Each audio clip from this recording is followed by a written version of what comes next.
Hey everybody, welcome to Airsoftology Mondays, the show that answers your questions, helps you out in a pinch, and is also digging deep into the mailbox this week. I'm your host, Jonathan Higgs, and this week is a lost episodes week, simply because it's Monday, and probably right now when you're watching this, if it is Monday, I'm on a plane flying back from New Mexico. I've been there since Thursday, so I had to pre-shoot this one, but that doesn't mean it's going to be any shortcuts here. I've got a ton of amazing questions from the past week. I went ahead and pulled them from last week. You guys actually blew my mind with some great ones last week, so I just chocked this sucker full and got it going. So this one's been recorded a few days early, but fear not.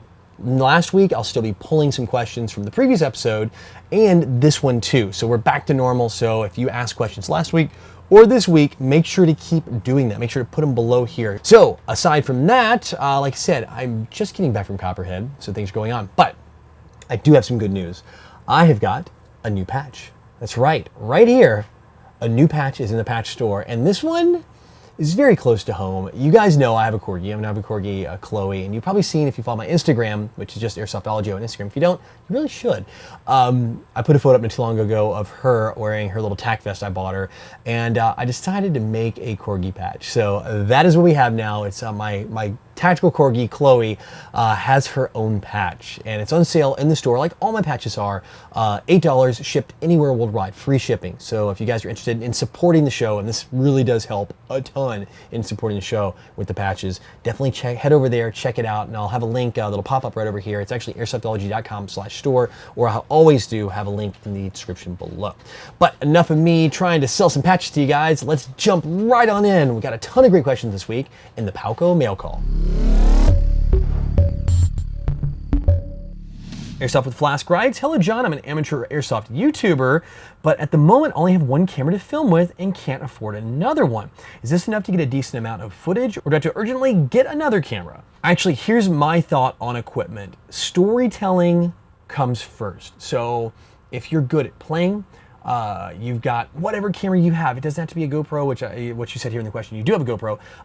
Whatever you have to shoot with when you're out playing, if you're doing gameplay, if you're doing whatever, if you're doing studio stuff like here, shoot with whatever you have. It's about telling the story, creating good content. Once you start doing it and you realize you like it, yeah, jump in. Assuming you're doing gameplay here, I'm just going to kind of make the assumption, you didn't really specifically say it, that I would probably do consider maybe getting some sort of reverse cam or scope cam in the near future. A lot of people in the gaming world have gone into that, like gameplay. I actually run 3 different cameras. Some guys even run 4 or 5. They have like the over-the-shoulder one and all that. I personally run a GoPro here, a zoom cam so you can see my shots, and then a reverse cam when I do my gameplay filming.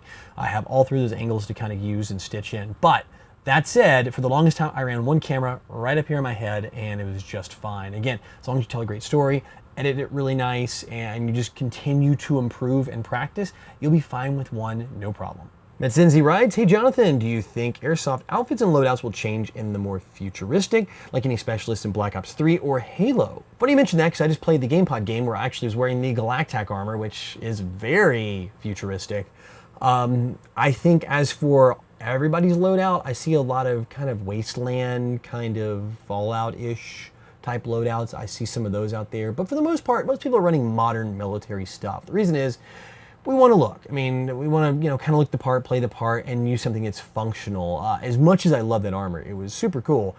It was far from practical to play in. I mean, like the least, like practicals over here on the scale.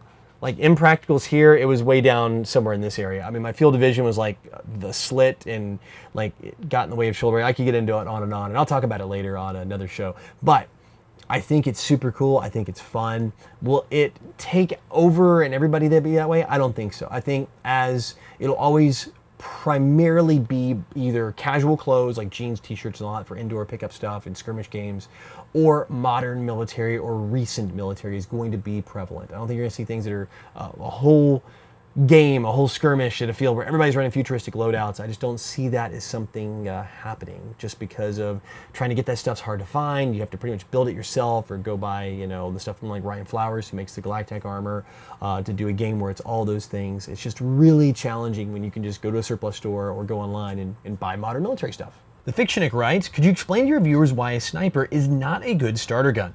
I play in this group that grows in size very fast as people hear about Airsoft and want to try it, but these darn guys for some reason don't listen when I say don't buy a sniper. So yeah, sniper rifles have become very popular lately with like Novrich, Bojups, House Gamers, and Jet doing videos, especially Novrich. I mean, Novrich, a personal friend of mine, by the way, does some amazing sniper videos. Of course, you know who he is. If you're not subscribed to him, you must be living under a rock right now.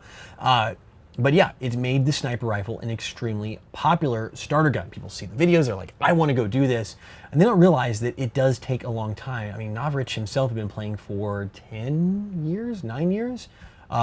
Before he started really doing the videos here this last year. So it does take a lot of experience to be good at it. You're at a huge disadvantage, low round count. If you've got to upgrade it to a certain point, it's kind of a challenge, especially for younger players, to pull that bolt back.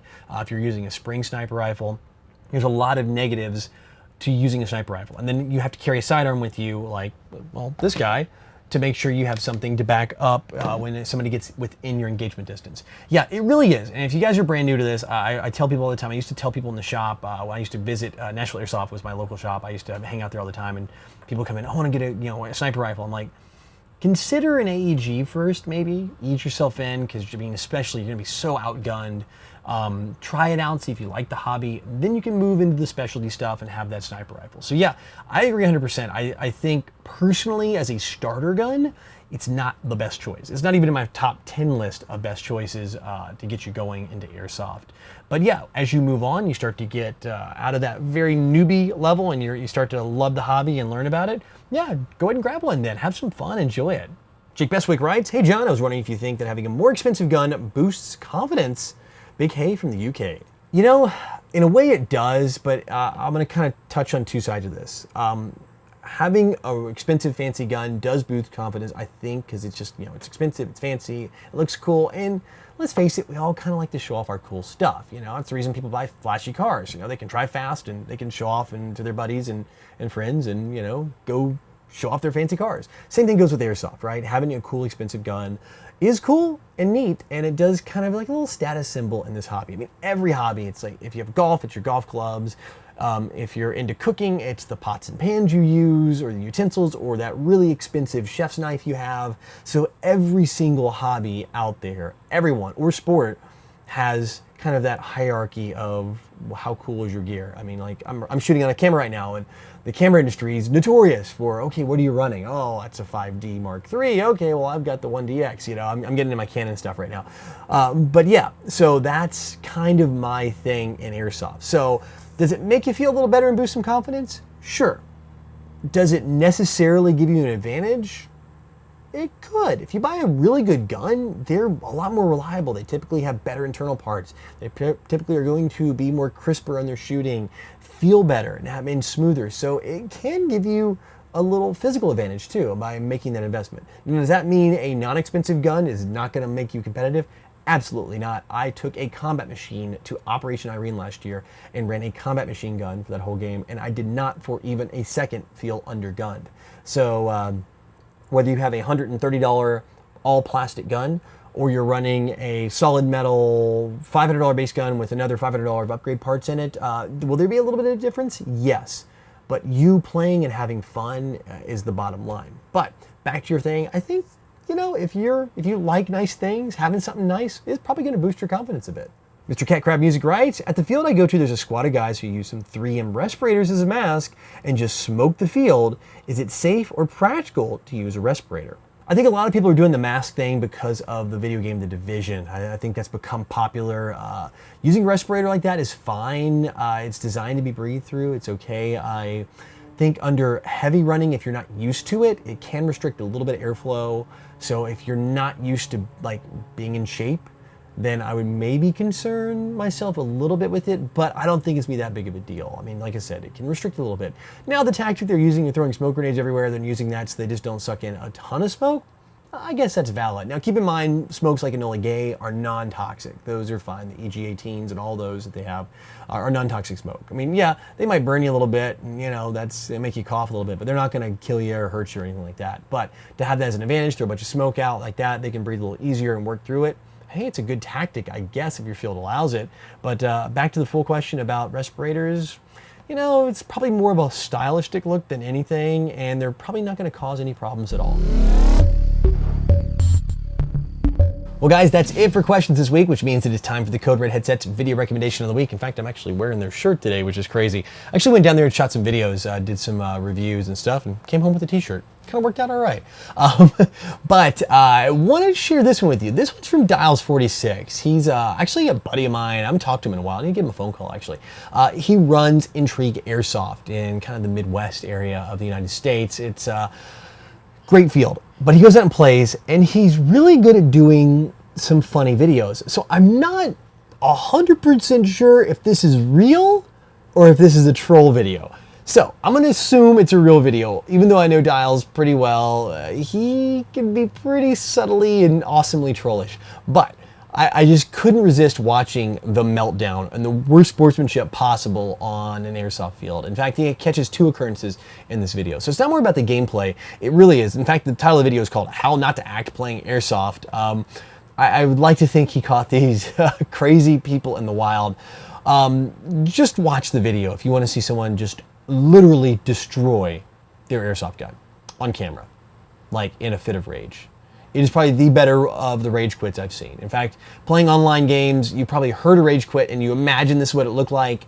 This is what it looks like. So anyway, definitely go check out Dallas' channel. Actually, Dallas has a lot of good stuff. A lot of little fun humor and things like that go on his channel. So if you like what you see over there, definitely hit that subscribe button. He's a cool dude. But as always, I'll have the link over here. You can click the video or in the description below so you can watch the whole thing. Well guys, thanks a bunch for hanging out with me on this Lost Questions episode of Airsoftology Mondays, where I take questions from the past. That's when my shirt changes. It's magical. It's the magic of editing and make it all appear. But yes, and remember, next week, fresh questions, everything from this week and from the previous week. I'll be pulling from both of those to get some really good stuff in, some new stuff, all hot and fresh, freshly deep fried, a little salt on top, awesome questions. You can tell I'm kind of hungry right now. I think I'm getting hungry. Anyway, guys, I will see you then. And remember, if you guys want to get your question in the show, put them in the comment section below, vote up your favorites. And as always, you guys are so awesome down there, helping each other out with all the answers where I can't get every single one answered. You guys do step up to the plate and do it. And I appreciate that so much. So until next week, go out, play some airsoft, have some fun. But no matter what you do, call your freaking hits. See, this week I got it right. Not like last week where I messed it up. Got it right this week. I'm proud of myself.